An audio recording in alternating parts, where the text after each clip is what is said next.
You have a crazy fan story at all? Yeah, actually the first time someone ever came up to me and like asked for a picture, um, I was on acid and I'm on my victory lap. Get it off from niggas who win. Give me a chance. Now I can swerve all these bitches who win. Give me a glance. You're watching Loud Music Only, and I'm your host, A.T Bianco. And today I'm very excited to introduce our guest from Boston. He's a very talented artist, and his name is Diz. He's fresh off the release of his yes, new album. sir. The Way Forward is not the way home. Diz, thanks for being here today. How are you? I'm good, man. How are you? Doing well, doing well. It's a Monday, but we're trying to just get off to a fresh start of the week, and my fresh start is getting to talk to you. How about you? Oh, How's what's your week looking like? well, I had my first class at 9 a.m. Had ensemble. It's a very cool ensemble. It's like a electric hip hop ensemble. Um, it's run by this producer named Daedalus. Um, and we play a lot of cool shit. For Um, those who may not know at home, by the way, Diz is in school studying music. And where do you study? I go to Berklee College of Music. You were saying that this class, like, do you kind of write the instrumentation and sheet music to everything? Mm-mm. Nah, so basically, like we it's just all by ear. But like, let's see, what did we play today? We're doing one of my songs. Um, What song's so that? it's like we're doing day by day. Okay, cool. So it's like a little bit of a mix between like things that are already made and out and by like different people, and then like the originals from the people in the class. Um, and like it's just a bunch of like SP404s and launch pads and shit. And then we have then also instruments, which it's really cool.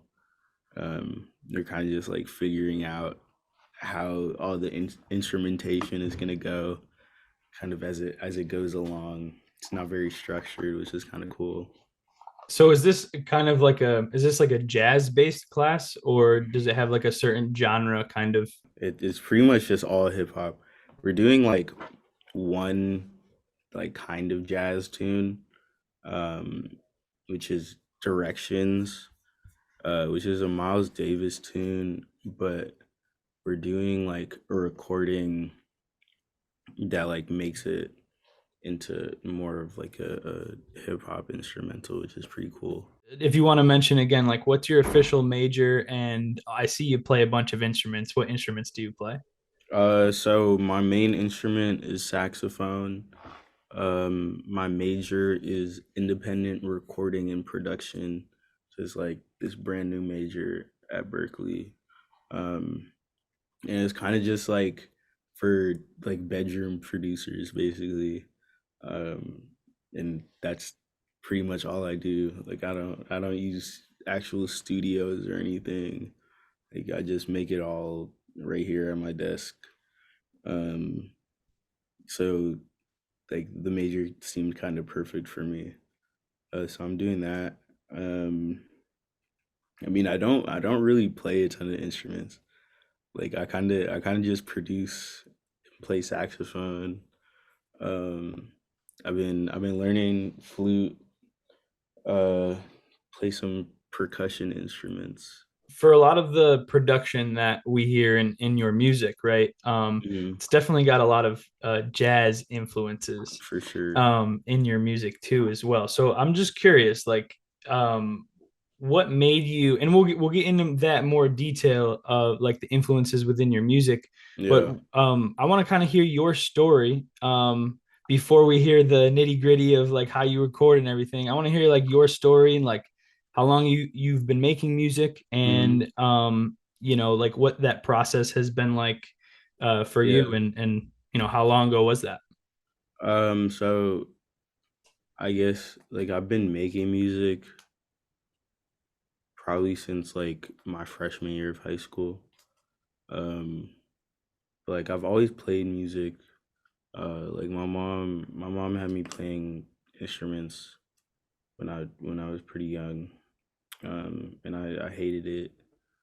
Uh, it wasn't until like I don't know, like probably like sophomore year of high school when I was like, damn, like I really want to play instruments and like I don't know, took music seriously. Don't look at me, I ain't got nothing to say. Grandfather was a soldier and my mama was the same. Don't look at me. One thing too, I want to mention the very first song I heard of yours, Mm-hmm. back in, I think it was like summer of 2021. You Mm-hmm. you popped up on like Spotify, like a random Spotify playlist. Yeah. Um, the first song was "When the Sunrise." Mm. And I listened to it, I heard it, and I was like, like I'm gonna go back and listen to this again because you were really just like dropping knowledge on that as far as Yeah. like very personal things. And it resonated with me. So if you can kind of like bring your brain back to that time and where you were as an artist around that time, what Yeah. does that song mean to you? And like if you could maybe just like break down the meaning of that one.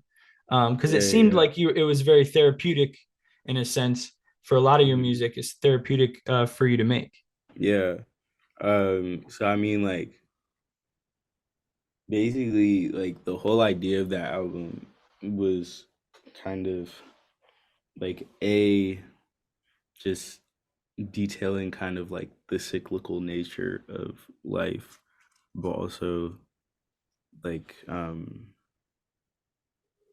trying to trying to tell myself and tell other people that like the things that you're experiencing now, like down the line, you're not gonna be experiencing it. Um, or like yeah, just like it'll get easier, like all in due time, you know. Mm-hmm. Um, so in the sunrise was kind of like taking all of those things that were bothering me and trying to like put it behind myself. Like I know that I'll be fine when the sunrise. Um, yeah, just trying to find that hope, you know. And that's an important message to share too, because I feel like when we're younger, we don't realize like our worries are kind of trivial in a sense sometimes Mhm. in comparison to when we get older. Um, we look back and say, oh, like that really wasn't I shouldn't have cared as much or worried as much like about that particular thing. So making a song like that, like for your own personal like struggles, like I know Yeah. like different people struggle with different things. Me personally, like sometimes I struggle with depression, anxiety, that kind of thing. Hmm. How has making music and just writing your honest truth helped with, keeping your mental health sharp? Um, I mean, like, it's a good way to like reflect on things. Um, I think it also just like allows me to be more vulnerable, like just in my everyday life. Um, because like I have all these people listening to like all this fucking dumb shit in my music, talking about how like fucked up things are or whatever, and just being sad. So I think it makes it easier to just be like, yeah, man, like I'm I'm not doing great right now, you know. Um, It's an honest message that I feel like yeah, a lot of people can relate to. And I see you smiling when you're talking about it. Is it kind of crazy to you that like a song that you made maybe when you were feeling a little down, like speaks to the masses, like something like Fair Weather, like that just hit million yeah. streams, right? Like how do you process like those small goals and the success that you're having, and you're just here like, hey man, I'm just sharing my truth, like this is just me. Um, I don't know. Like it still doesn't really make sense to me. Uh, I was talking to my friend about this like the other day, because we were at a show, and like he also makes music, and like somebody recognized him, and he was like, yeah, like I never would have thought like people there would have known my music, whatever. It's just, I don't know, like you always think you're, I don't want to say like less important, because I don't really think I'm more important than anyone else, but like on people's minds or on people's radars, you know?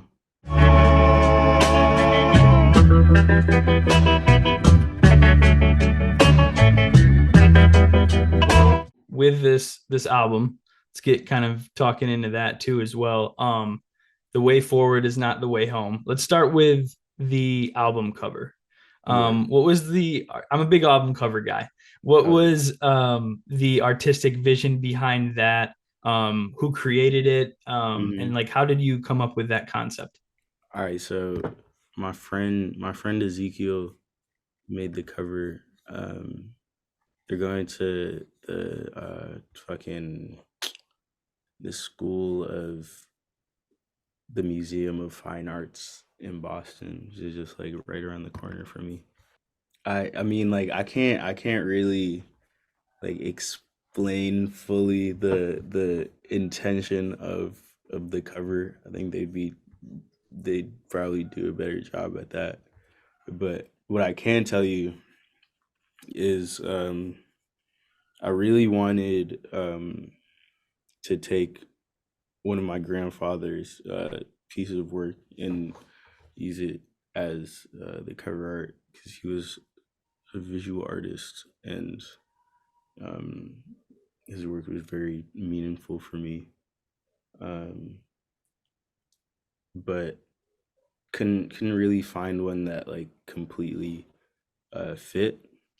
So I asked Ezekiel, and they made this, and we got a little quote at the bottom from my grandfather, and then in the top left, on the street signs, is like a couple of his um, paintings, kind of hard to see. Um, So he a painter? he's a painter, sculptor. Yeah. You know, the connections that you have as like a young boy, even with your grandfather, stick with you throughout your life. And you know, my Definitely. grandfather passed away years almost 10 years ago at that point, and I always, you know, wonder what our relationship would be like as an adult to an adult. So what was that relationship like for you with your grandfather, and how did that influence the path that you're on right now with music? Um, I don't know. Like my relationship with my grandfather, like it never reached the point of like what an adult to adult relationship is like, right? Mm-hmm. Um, but I don't know. He was kind of just like the male figure in my life. Um, and yeah, like I just always looked up to him, and uh, just he would. I remember like going to his house, and like in the living room he was working on I think it was like the final sculpture he made, and he was working on it for years. um and like I just remember like walking in every time, and he'd just be like sitting there for hours, like hard at work, just trying to get it perfect. And like I really admired that. um and I thought it like was a beautiful piece. Okay, I'm gonna like give me 1 second. Fucking my friend is at my door, and I Okay, got yeah, yeah. I gotta let him in. All But good, all good. yeah.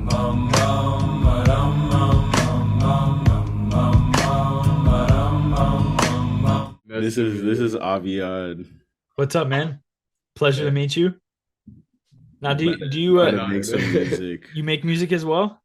Yeah, I do. Very Yeah. cool, very cool. So, are you He's an kinda artist? up. I'm a producer. Do you Okay. know the Forever Story by JID? Yeah, I love that album.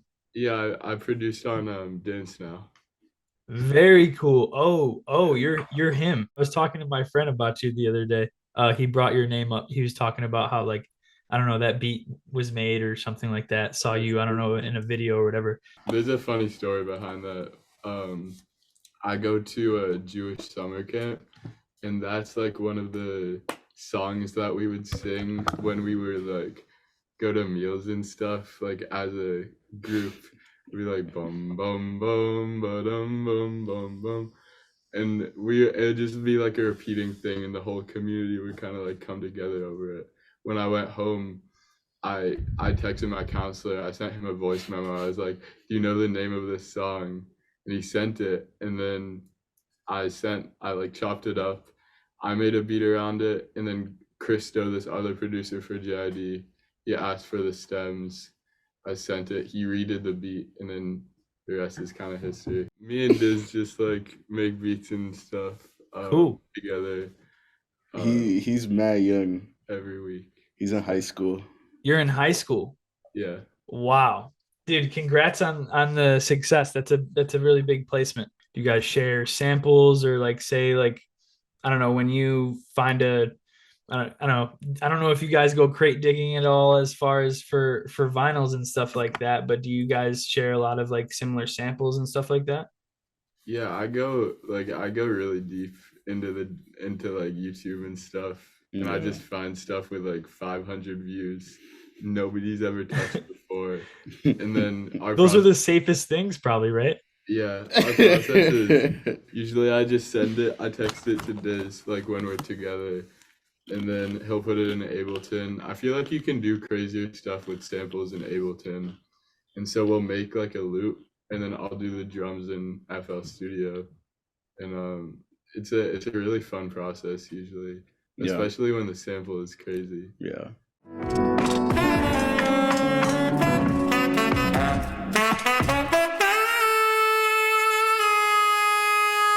You have a crazy fan story at all?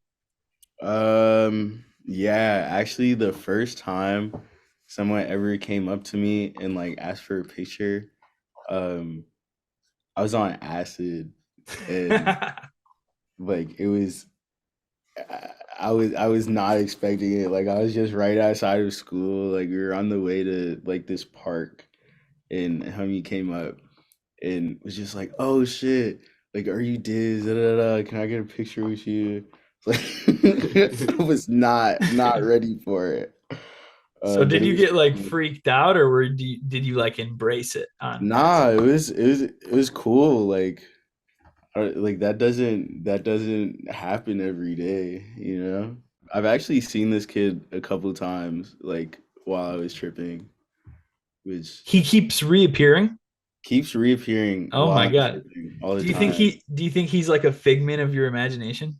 No, he's definitely not a figment of my imagination because I've met him while I'm not tripping. His name is Colby. He goes to Northeastern. Close your eyes, can't see the light outside, draw the blinds. Close your eyes, close your eyes. I see that you work with Annabelle Klein from That Good Shit. She's your manager, right? She's my manager. Yeah. She's a goat. Big fan of hers, by the way. She's kind of, one of those people that like, put your music, kind of onto me, like making videos about it and stuff. How did she become your manager? How do you meet her? And like, what has that relationship been like with you guys? I think I just dropped a song called Rest, and like I was promoting it, and I saw she made a TikTok about like having a playlist for small artists.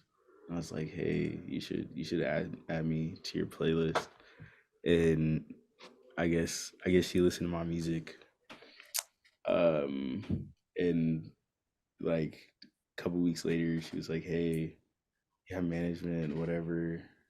It's like no, and then we started working together. As an artist, like how do you, I guess, maneuver that? Like when do you say, "Oh, I need a manager"? That's a tough question. Um, because like I guess anyone could technically have a manager. Um, but I feel like you should like figure out how to do things yourself before you just have someone do things for you. Um, just so you're not like dead in the water. There's only so much they can do. Um, there's only so much you can do.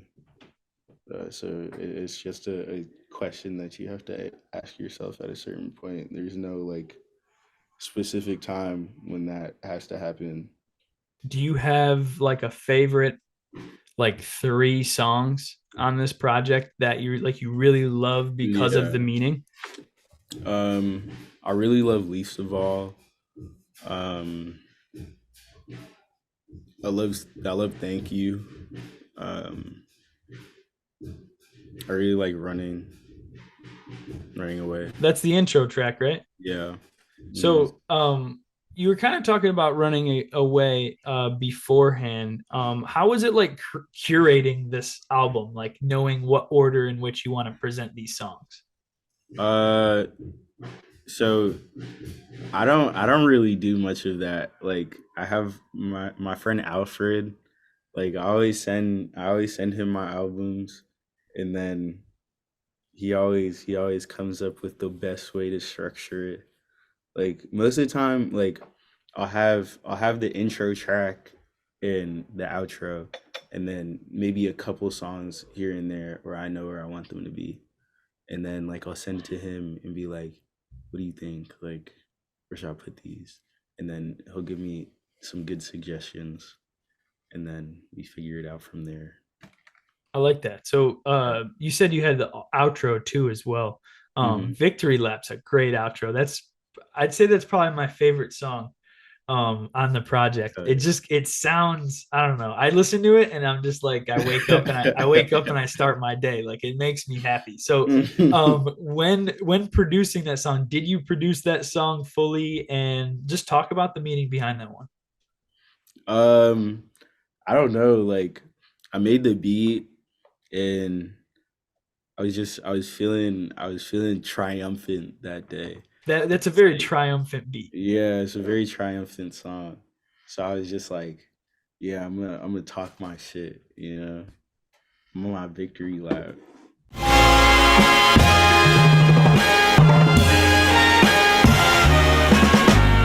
What's a goal for your music career in 2023 that you're really focused on achieving? Um, in 2023, um, I'm gonna release another album. Um, I wanna do a tour. Other than that, I don't know, man. Just wanna grow in my career. See where life takes me. Keep making great music, right? Yeah, yeah. That's the goal. Diz, Aviad, thanks for hopping on Loud Music Only show today. I appreciate Of it. To course. everyone at home, go check out Diz's latest album. The Way Forward is not the way home. And he's on all streaming services. And be sure to check out more of his music videos and his music. This is Loud Music Only. I'm your host, A.T Bianco. Gentlemen, I appreciate your time today. Of Have a good one. course. You too. You too.